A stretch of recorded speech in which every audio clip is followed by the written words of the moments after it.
lumabas na yung taga-ubos ng paninda ko. So, ito yung mga chichirya na binili ko. Actually, guys, last week pa to. Ngayon ko lang siya... Kanya to si Sergio. Hindi pa nga naititindin. No? May buraot agad. Di ba pwede maintinda muna to? Kung makatanong ka kung may pera, visit ka. So, Asa na yung favorite ko na blue? wala ka favorite dyan. Hindi ko talaga binili favorite mo. Kasi egol ako eh. So, bali so ito yung, yan, isasabit mo siya doon sa, ipapakita ko sa itsura ng screen ng tindahan natin. So, ang ginawa ko guys, ang hiram ako sa kumari ko ng puncher. Kasi yung puncher ko kasi nasira. So, ganito siya. So, ayan. So, for example, itong onion rings. First time ko gumamit ganito. I think ang tawag dito is ang eyelet puncher. So, hopefully tama ko. Ay! Hindi ako nagawa. Paano ba ito? Okay. Tama. Okay. Ano ba yun? Nakakahiyo. Ayan. Ay, sana ko gaya. Dali lang. Hoy! Tinda natin yan. Huwag mong lantakan. Ayun. Nakuha ko na rin siya, guys. So, ayan. Sana. Okay. Alit lang palang butas niya, guys. Ayan. So, ganito siya. Itutusok mo siya pag ganyan. Ay, medyo malaki pala yung butas ng... Ay, malaki pala to kumpara dito sa naging butas niya. Pero pilit natin. Gal sila. Ayun! Nagkasya pa rin naman siya. Ano ka? Ano yun? Dahil lang guys, may magpapapalit. So, ganyan pala yung magiging itsura na guys. So, tapusin ko muna to and then I'm gonna show you later kung ano yung magiging itsura na doon sa tindahan ko. Okay, so finally, I'm done. Nabutasan lahat ng chichirya. So, ang gagawin ko naman is babalik ko siya sa plastic tapos pupunta ako sa tindahan, i-organize ko na siya doon. Actually, inutos ko to kay Andong eh. Pero ako din ang gumawa. O diba? Inutos ko gawa. Ayan siya, busy siya kumain guys. Ayan o. Galing o. Galing o. Yung para sa to, yung pagtitinda ko. Pero bukas siya rin pala magpapalugi sa akin. Balik ko kayo guys. Itutur ko kayo sa aming mini sari-sari store. Mini talaga siya guys. So, sobrang mini na lang. Oh. Okay. So, muna tayo sa tindahan natin guys.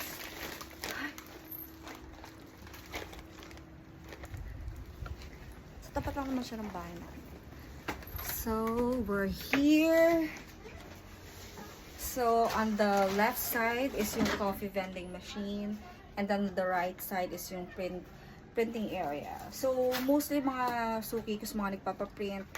Yung laminate, ako pahala ko yung gumagamit. So, if you want magpa-laminate guys, meron na pala kaming ganun ha. So, ito na, ikabit na natin siya. So, dito ko siya balak ikabit to. Ayan o.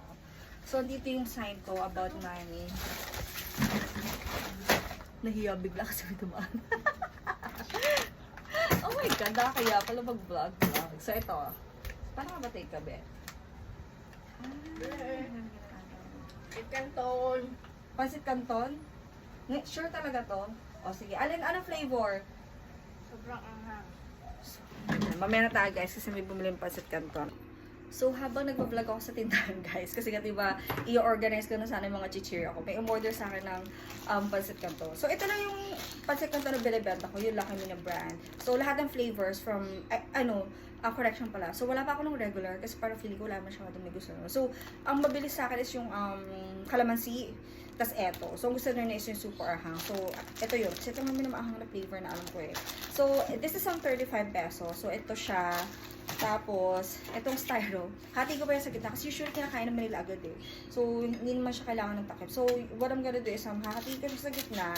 Tapos, sasamahan ko lang din siya ng fork. So, again, that's 35 pesos. So, ito yung pinagkakabalahan ko now na wala na akong work. Kasi nga, di ba na Shongal. So, meron namang computer shop. Tapos, usually, yung mga customers ko, yung mga players din ng computer shop, para hindi na nila kailangan lumabas. So, nagbebenta ko ng ito nga, Pansit Canton, paluto, mga burger, hotdog, sandwich, mga ganon. And then later on, meron pa akong bala pero pa isa-isa lang muna kasi parang feeling ko parang na-overwhelm ako yun. Tapos, lagi pang walang tubig. So, isa pa yun sa rason kung ba't hindi ko matuloy yung mga plans ko. Tapos, sa mga soft drinks, para hindi na kailangan lumabas. Pero yun, si ayaw ng asawa ko eh. So, as for now, ito lang muna yung ibibenta ko sa mga players ko. And sa mga, usually, ng mga nagbabasketball sa tapat ng tindahan namin. Boy ha, kausap ko sa susunod. Ha? Hoy, inaayos ko na nga yung nalagay na yan eh. Kaya ito, ano? Dali. Diyan ka lang na. Ha? Oo. Saka ano, plus apple, juice, ay ano to? Strawberry, Mountain Dew. Wala lang ako RC. Shh. Wait lang. Dali, huwag ka muna makialam. Hindi. Haluin yan. Hindi, siya, si Kuya Jimboy ba daw maghahalo? Ah. Sino patain yan? Susuklian ba kita Jimboy o saktong 35 na yan? Ito. Dali. Saka RC? Ay, yun lang, wala ko RC. Ano lang? Fruit soda lemon, Mountain Dew, Royal Coke. Anong doon? Dami pera ni Jimboy ah. 35 plus 13. 48. Haluin. Guys, tapos na. Okay guys, back to organizing our mini sari store. So, ito na. Hiwalay-hiwalay. So, ang pinili ko yung stainless kesa sa white. Kasi yung white kasi ang alam ko parang may coating lang yun, tapos matatanggal din balang araw. So, at least to. Ay, ano ba yung hit na napag-hiwalay? So, ganito siya ikabit guys. I'm gonna show to you. Ayan, so, ayan yung unang nagawa ko. And then, gaganyan mo lang siya. So, ikabit ko muna lahat and then I'm gonna show to you yung final product kapag natapos ko na siya.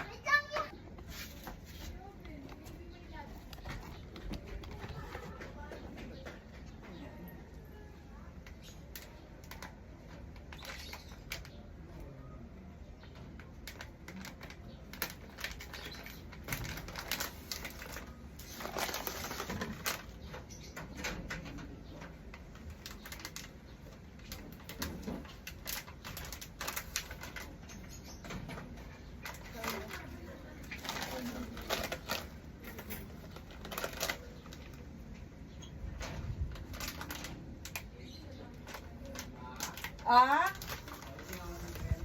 50? O sige, wait lang. So, I'm done organizing. So, hindi pa siya ganun kaaya-aya kasi nga konti pa lang yung bili ko. So, ito na itsura na guys. Ito yung final na kinalabasan. So, ayan. Di ba sabi ko si Ite,